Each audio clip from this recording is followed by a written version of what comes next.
Alright guys, so as always with the RV life, we had a little bit of a unexpected setback today, and it's probably our worst yet. So roll that intro and we'll get right to it.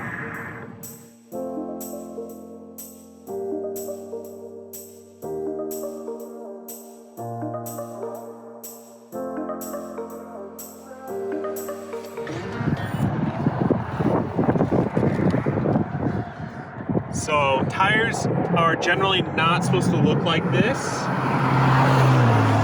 We had a slow leak alert from our TireMinder, and as we were looking at that, we felt a poof, and I kind of thought I ran over some road, like tire debris in the road, because driving kind of felt normal, but then it started to sound a lot different. So we pulled over, and we successfully pulled over on the side of the highway here, and I pulled off the road, and I was able to kind of angle the trailer a little bit to protect us from any cars on the road. But as you can see, we're gonna have to change this tire out. We do have roadside assistance, which we could call to change it out, but it's just a tire. I can do it myself, hopefully, so we'll go ahead. You've done it before. Done it before, so we're just gonna change it and get back on the road, and hopefully we can get this problem solved.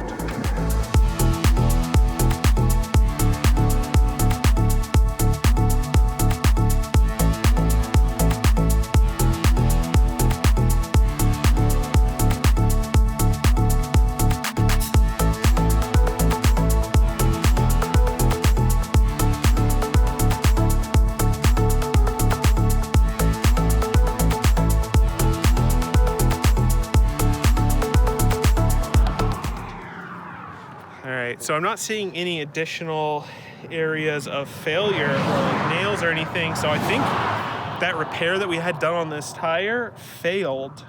And I try not to have the actual repaired tire on the drive tires because they're the only ones on our entire RV and truck that don't have a backup. You know, we have two tires and two tires on each side.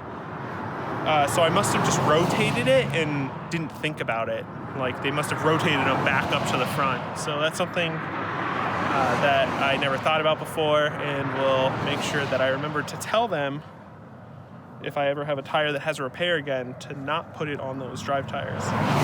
So overall, interesting. So we're gonna toss this in the bed of the truck, put the spare tire on, and get going.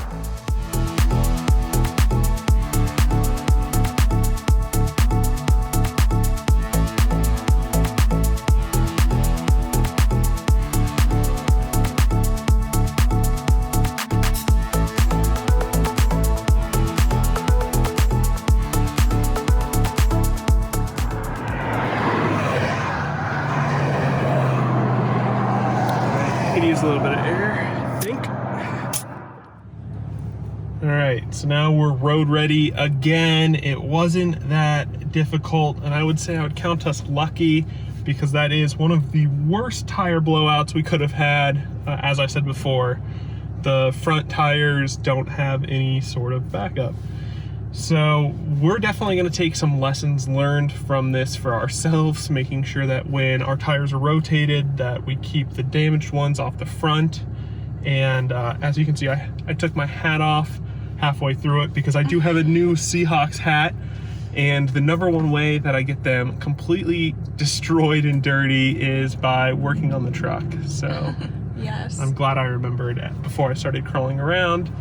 Yes, I'm glad we actually, for the first time, put our Hokina lights to use as well. Yeah, and we had those readily available in our emergency kit, along with our Grand Design emergency vest. So yeah. I feel a lot more comfortable. We are about to hit the road again, but we did want to point out that this happened in California, just outside Los Angeles. And one thing that we have noticed and we hate about Southern California drivers is they don't really care about you on the road. Almost nobody, including the truckers, moved over into the other lane. It is a 2-lane highway, and there was always plenty of space but I feel like anywhere else across the country, if this would have happened, people would have moved over and given you space, but here it's just non-existent. Well, so it's even illegal to do that in some other states, but yeah, and it is here, but only for cops and utility workers, so it's kind of like everywhere else people just do it to be nice. Here it's like people just stare at you as see what's going on. A lot of rubberneckers. Yeah, definitely. So that's why I left the trailer more out in the road. It's still off the road, but like kind of blocking us and giving us a little bit of protection. Yeah. There's nothing I care more about than my life. So we're about to hit the road again. That was a quick and easy thing. Maybe we'll talk more about it when we get to our final destination. I think it's only been about 30 minutes. Yeah. So pretty quick change there. Pretty quick. Getting good at it. All right.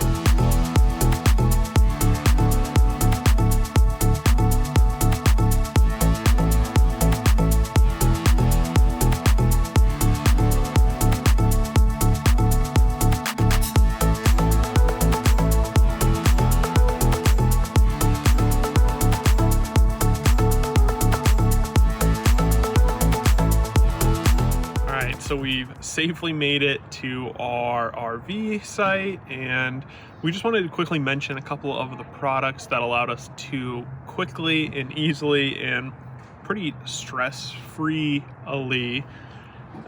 make it through this tire situation. I guess number one is always just a manual tire pressure sensor. I know they make digital ones of these, but just a standalone is always good. I always double check the accuracy of our TireMinder sensors for peace of mind. Our Hokina LED safety flares, we actually deployed these, and now that we've actually used them, I think we'll probably get another set, because although 3 is good, we think that 6 would be better. So more light, more visibility, more safety.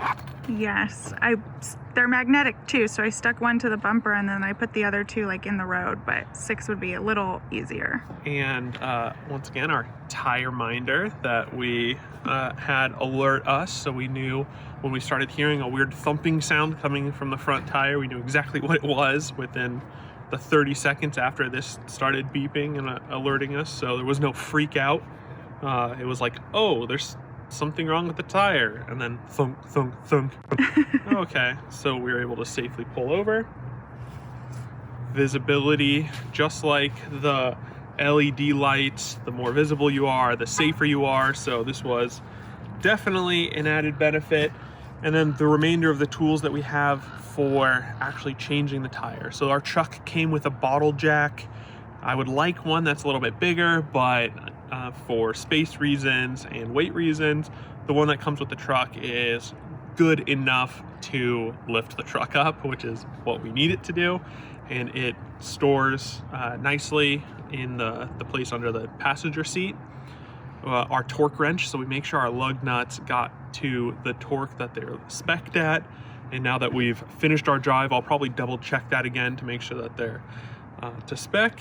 And everything else in our toolbox, including for us, it was a 22 socket, and so we have a deep socket, so that really helped. And our impact driver always makes things a lot easier, not having to continuously turn stuff off. So overall, those tools made it a breeze to do it ourselves. Like I said, we do have roadside assistance, but it took us 30 minutes from start to finish, and that was with making a couple of mistakes and filming.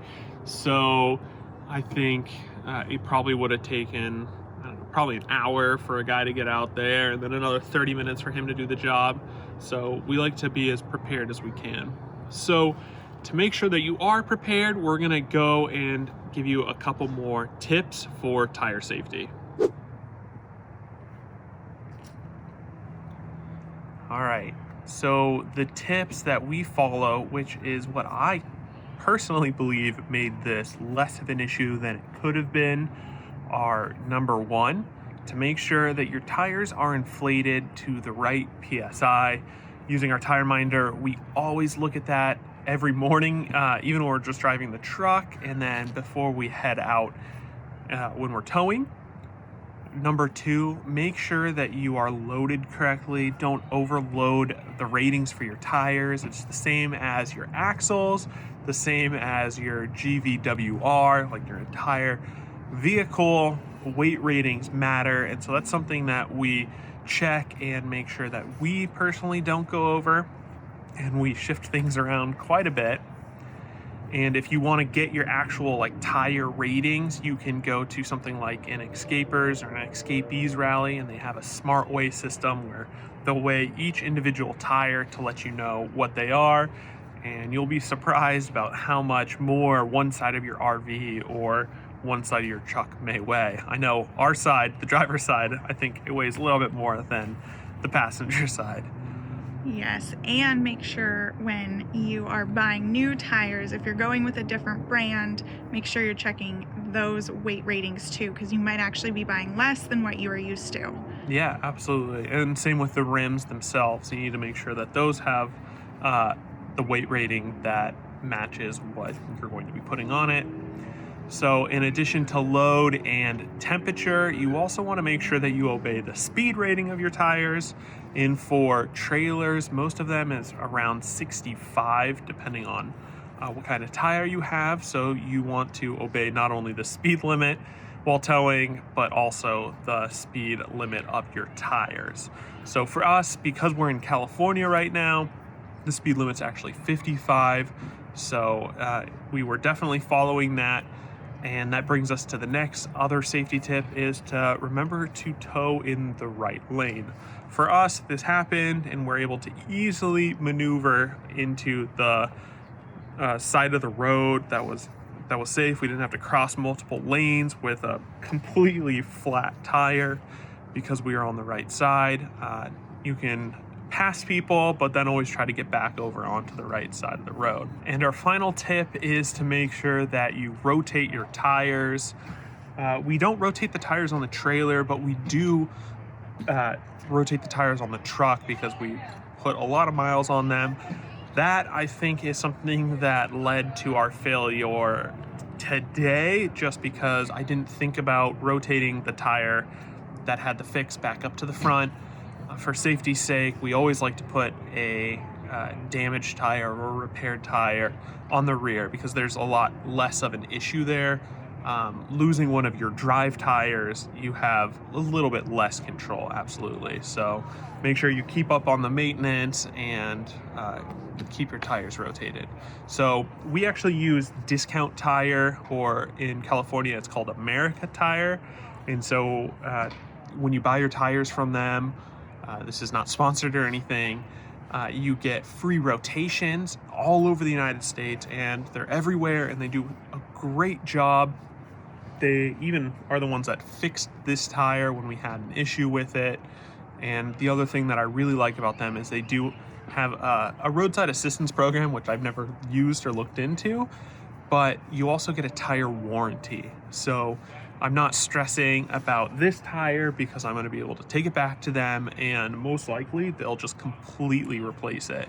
For free. For free, exactly, as part of our warranty, because their repair failed. And since they're a great company, I have no problem recommending them. They have great prices on tires, and even when I buy my tires myself, if I find a better deal online, sometimes they'll match it, or I even take it to them and I buy a warranty on my tires from them. So just overall a great company. I love working with them. We've already looked up one out here in Palm Springs to take this to and get it fixed. And so it's gonna be a no stress situation, and I'll probably just get my tires rotated while I'm there anyway. All right, and that's all we have for you. We want to know what your tire tips are, or if you've ever experienced a failure. Well, this wasn't a total blowout. It was definitely the scariest tire incident I've had. Let us know your stories down in the comments down below. Don't forget to like this video and subscribe to join the Getaway gang. We'll see you next time. Bye, guys.